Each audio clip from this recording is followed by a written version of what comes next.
Malta is leading the way in making the token world regulatory compliant. We spoke with Chris Carl, the CEO and co-founder of the Canadian company DigiMax. The firm helps regulatory compliant businesses raise funds with security token offerings. Carl explains the importance of a regulated token within the crypto industry. I'm standing here with Chris Carl from DigiMax, who you have traveled a long way to get here. Where have you come from? Well, the company is based in Toronto, and in fact, we're about to become a publicly listed company in Toronto on the Canadian Securities Exchange.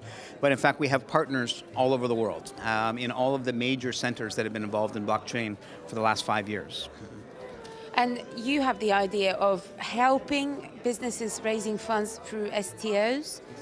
Exactly. So what we're doing is we're setting up relationships, again, globally. That would include Korea, it includes Singapore, Hong Kong, Canada and the US, London, England, Switzerland, and right here in Malta especially.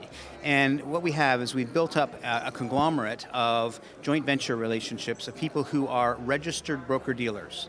Because the whole idea about the token world now is you must be regulatory compliant. Malta is leading the way in setting up new rules to be regulatory compliant, and we're all about helping companies make sure, on the one hand, they're regulatory compliant, and if they are, to raise the money that they need to raise. And we put all the different groups together to make sure that money gets raised and that the investors are properly protected and treated. And what is it that make you want to do this type of venture? Why not just go in traditional route? Yeah. So we believe that STOs, securitized token offerings, are a great way of the future, and that of all the capital raised around the world, which is about $1.5 trillion per year, 20 or 30% of that could be done through tokens, as long as they're regulatory compliant. The old ICO, which was mostly utility tokens, unfortunately most of them were not regulatory compliant, and that's why the industry got a bit of a bad name. But it's recovering, the industry is recovering from that now, and it's growing up, and now that it wants to be regulatory compliant, there's a great opportunity there, and we see ourselves leading the global effort to make that a reality. And just in terms of STOs themselves, I mean, we have heard a lot of ICOs, but what is the exact difference? We know that STOs now seem to be leading the way. So an STO is a securitized token, and what that means, what does the word security means, is that the company issuing the token is making some promise to either share an asset or share some sort of future revenue stream. One of our clients, called Twism, what they're doing is they're both sharing 3% of sales to the purchasers of $25 million of tokens, but they're also giving away 10% of the equity of the company should the company have a change of control. In other words, somebody comes and buy it, or if they want to go out and do an IPO as a company, the buyers of the tokens actually get equity in the company. So there's two forms of security there.